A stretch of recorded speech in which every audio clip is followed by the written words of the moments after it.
Untuk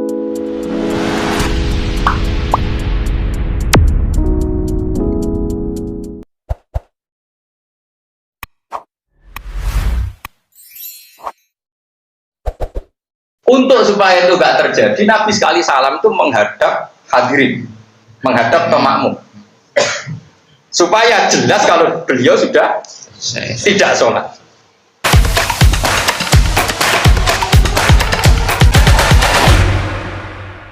Lu itu sahabat itu sama tak ceritanya, sama nak delok film Umar, film-film itu gambaran Bilal lu nak sholat ya ora kelambenan. Abdullah bin Mas'ud kita cerita, tapi ojo lebon ati lho cinta, awas, ojo dadi hoax. Abdullah bin Mas'ud itu alim-alime sahabat, termasuk sahabat yang alim bang, termasuk minas sabiqin al-awwalin. Dia orang ke-6 yang masuk Islam. Anasadisu sitah, jadi yang ke-6. Itu era tabi'in, semua orang sholat itu jubahan serban, era tabi'in. Karena orang sudah mapan, jadi sadar pesona, sadar fashion. Kemudian sing kiai ini tambah penampilannya luar biasa. Itu Abdul bin Mas'ud itu gue serban, ya serban betul. Mau masjid, sholat itu dicandal, kelambinya dicoplok, berjeplak, semua kare sarung dok, ditalek nong gulu nih, terus sholat. Sama Arab itu dulu tentang Bukhari, kita boleh ilm. Tapi itu protes. Iki sohibu Rasulillah kok sholat kok potongan ini. Tak kelambinan, mau sarung sih pak. Ditalek nong dulu kok cerita film-film kemerdekaan nih. Aku ya seneng film kemerdekaan karena seneng dulu kuno-kuno. Wabi loh dulu film kemerdekaan. Dia seneng loh dulu tentang film perkara nang TV ku kesuwan apa? Ikhlas. Tapi rasa dia kesimpulan kedua seneng dulu bioskop. Wong deloke beda film kemerdekaan apa simpati seneng dulu. Lah kowe tapi delok susana. Kula delok seneng film kemerdekaan. Wis senajan to rada bodoni kadang kan ditambah tadi seneng-seneng apa gaya pakaiane gitu seneng. Iku sarung ditalekno teng gunung. Ketika dikomentari para tabi'in ini sholat kok berpenampilan demikian. Abdul bin Mas'ud buka saya menangi Rasulullah sholat seperti saya ini.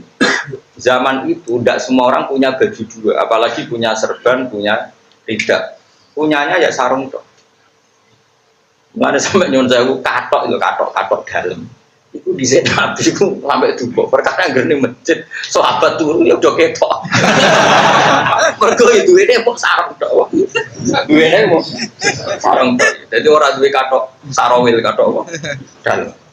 Nabi itu cung celananan tuh. Aja sampai yufdi farjakum ila sama.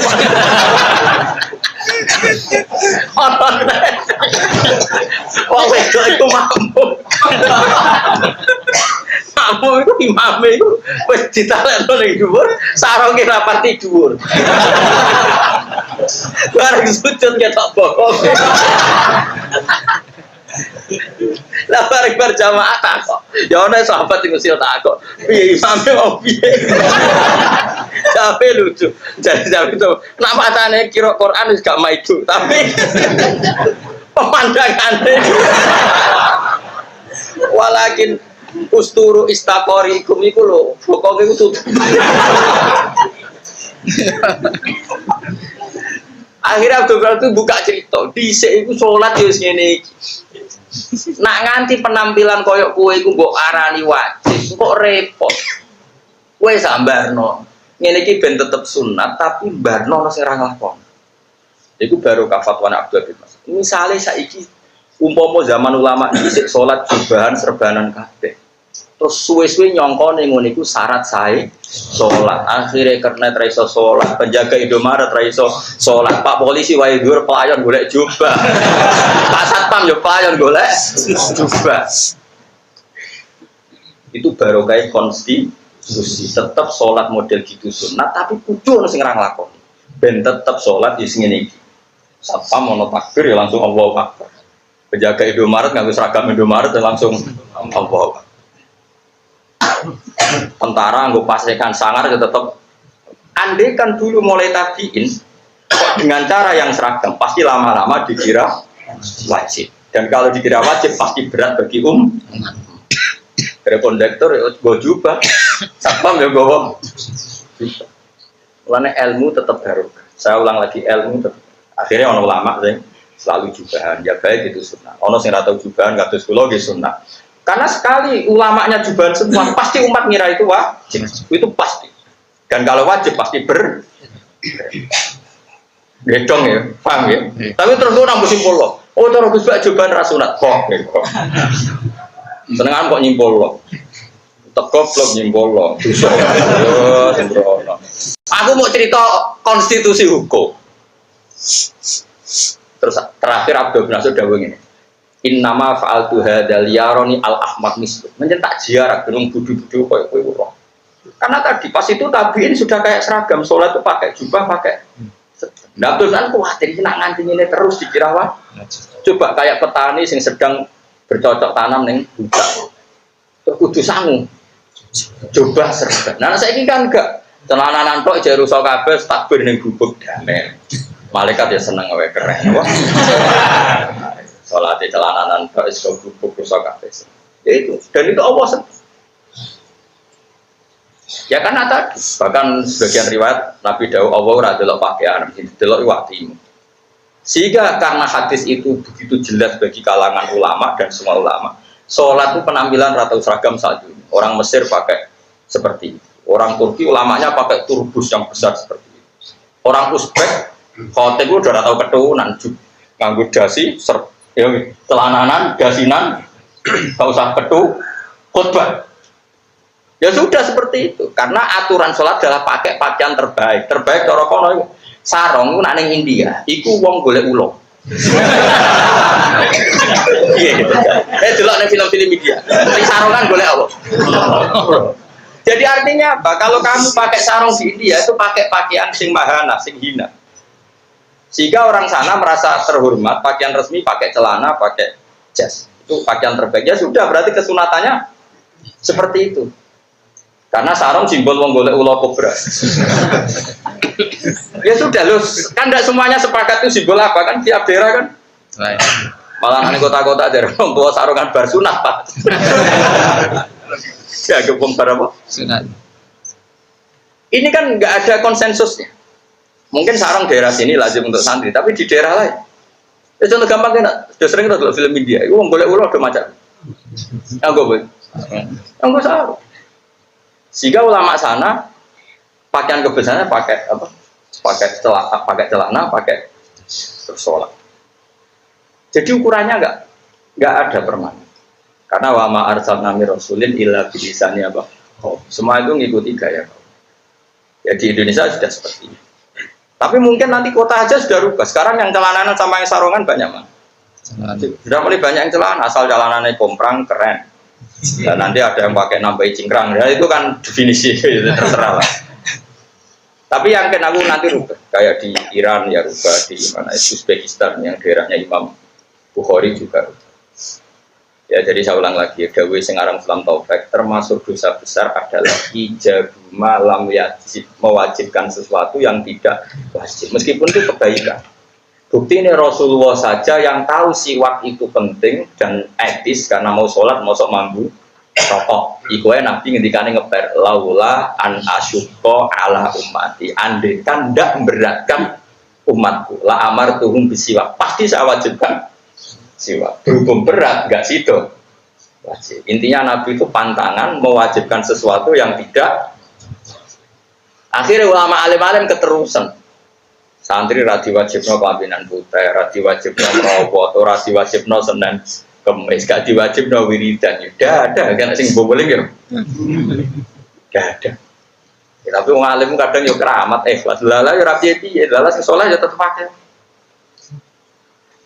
Jadi kalau mau datang sarang itu selawase yo ya sering makmum bangun ya jarang wiridan lek tahu.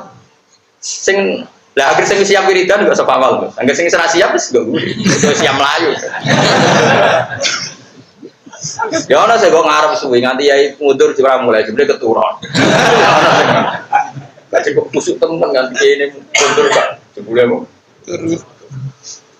Ya kan tadi. Nah, terus ketiga gini, ini yang orang NU yang terlalu fanatik wiridan juga harus mikir. Muhammadiyah yang mikir, ini riwayat ilmu. Dugaannya Ibnu Hajar al-Asqalani, Nabi merubah posisi itu tidak karena kesunatan, Tapi karena maklumat, ini dugaannya Ibnu Hajar Al-Asqalani yang menyari Bukhari. Ruang tenan. Kok kira aja tuh gak apa-apa. Misalnya sampean NU ra cocok ra apa-apa, sama dia aja cocok ra apa-apa. Tapi jogeman ra cocok wong alim. Itu peringatan. Nabi itu kalau sholat kan madhep kiblat, ya sepakat ya. Nah cara Indonesia madhep mulon. Gak cuma nih Nabi nak sholat madhep mulon biru. Nanti gua bocah sekali impor loh. Nabi nak sholat madhep. Ya coba Nabi nak sholat madhep. Orang Mekah Madinah orang mulon ngetan. Kalau gitu. Sembrono. Oke, saya bayangno misalnya imammu neng Indonesia, madhep itu. Nih, neng Indonesia. Mulon silakan. Nabi itu kan tokoh sentral, ini dengerin. Wes ora cocok lah, tapi kita ada di kitab. Terus kira cocok lah. Aku yakin kan ini Sasobia kan partai-partainan. Nabi itu nak sholat kan madhep kiblat. Kau nggak aman keliru Indonesia, madhep kiblat. Iya, oleh nyontohnya Indonesia. Yang mau Nabi orang Indonesia ya rakyat Indonesia. Pokoknya Indonesia lah, sholat madhep. Nabi itu karena tokoh sentral, saya ulang lagi, Nabi itu karena tokoh sentral. Itu orang 3 kilo, 4 kilo dari Masjid Nabawi itu semuanya ingin ke Nabi menjadi makmum. Padahal yang datang ke Nabi ini sebagian ya sudah jadi imam di masjid kaumnya. Makanya masyhur sholat i'adah itu sunat karena hampir semua sahabat itu sholatnya i'adah. Yaitu mereka makmum Nabi, setelah itu pulang ngimami kaumnya. Masyhur itu di Sumatera. Pernah dengar tuh? Nara tahu bungu banget. Yang seringnya sahabat itu datang ke Nabi untuk ikut apa? Sholat sebagai makmum, tapi nanti langsung pulang karena mau ngimami apa? Masyarakat. Ya kaum makmum nanti ngimami. Itu ada yang 4 kilo, 5 kilo. Nah sekarang bayangkan, andai kan mereka datang dan Nabi sudah salam, saya ulang lagi ya. Andai kan datang dan Nabi sudah salam, dan Nabi tetap posisi menghadap kiblat dengan gaya orang tahiyat akhir, maka dikira Nabi dalam sholat. Maka nanti yang datang langsung takbir dan niat makmum sama Nabi. Padahal Nabi sudah tidak sholat. Untuk supaya itu gak terjadi, Nabi sekali salam itu menghadap hadirin, menghadap ke makmum. Supaya jelas kalau beliau sudah tidak sholat. Kemudian, ini sudah mulai partai-partai. Ada kelompok yang mengatakan, ya aturan sunat ya seperti itu. Sehingga tetap madhep makmum hadirin. Ono sing butuh wae ngetokno ora salat, akhire madhep ngalor iku ya. Dadi ono ya akeh gak imam sing madhep ngalor. Biasane pondok-pondok yo ora ngitan tapi tengah-tengah. Madhep apa? Ngalor. Sampai ya sampe-muni lah. Iki kita ilmu lho, aja protes. Ilmu kok protes. Jadi sebetulnya juga Ibnu Hajar Al-Asqalani itu ritual menghadap makmum itu artinya kan membelakangi Ka'bah. Itu dalam aturan ibadah trennya kan tidak sunat. Kira-kira eling pangeran madhep kiblat tapi orang itu sunat mana? Kira-kira trennya. Nah ini kan aneh, ada wiridan justru tidak madhep. Ini kan nyulayani tren hukum. Cara wong sing pakar hukum kan ngerti. Paham tenan ta? Cocok gak kira paham. Kira-kira trennya ibadah itu sunat madhep kiblat atau sunat ngungkuri kiblat? Kok sampai Nabi dalam posisi ngungkuri kiblat pasti ada 5 makna akhir, ada makna lain yaitu memastikan kehadirin kalau beliau sudah ada sholat. Takutnya nanti yang teko kalau Nabi dalam posisi madhep kiblat dikira Nabi masih sholat kemudian takbir berposisi makmum. Nah kalau itu yang terjadi sholatnya orang makmum tadi tidak sah karena menggantungkan sholat sama orang yang sudah ada sholat. Itu dalam fikih kan berat hukumannya, menggantungkan sholat sama orang yang sudah ada tidak sholat. Sehingga Nabi madhep ngetan wae orang, Nabi madhep makmum. Contoh ngetan itu liru gitu ngomong. Sehingga Nabi madhep makmum, cara Ibnu Hajar dianggap maklumat kalau beliau sudah sholat. Jadi ini bukan urusan ritual ibadah, ono wiridan sing kesunatan yang madhep ngetan. Madhep makmum. Kan orang Indonesia. Ya clear ya. Oh, kita ini dalam kafe. Oh, tak warai jadi wong alim berarti keren ya. Nah berhubung motifnya seperti itu, ono sing nyeparo mau tempat dulu. Mulan ragilem ngetan. Mergo serok nak ngetan dituduh. Terus kalau ada ngetan sih mau iki 02 tak 1 ya. Tengah-tengah. Oh ibadah berpengeran kok diperhitungkan. Ya clear ya. Nah saya kira takut. Lah iku Gus, nah imam sing tetep madhep mulon. Nah kan gak nabi, imam sing tetep madhep mulon. Ya keben mergo dekne ora tokoh sing. Akhire ngomong kan. Astagfirullahaladzim, maghrib wiridan bukti ora. Mulane cara Ibnu Hajar al-Asqalani, kalau takal nama bisain akhir, andai kan ngomong apa saja yang menunjukkan dia sudah tidak sholat, itu pun mendapatkan kesunatan ini. Karena butuhnya hanya untuk memaklumatkan. Makanya Nabi nyuruh tahu kadang mau ngatik loh, kadang seakan-akan mau pulang gak situ pulang. Butuhnya memastikan kalau beliau sudah. Karena kalau dikira masih sholat, nanti ada orang yang memakmum sama beliau. Berarti makmum sama orang yang sudah ada sholat. Itu dalam disiplin fikih, makmum sama orang yang tidak sholat kan tidak boleh. Jelas ya? Ya clear ya?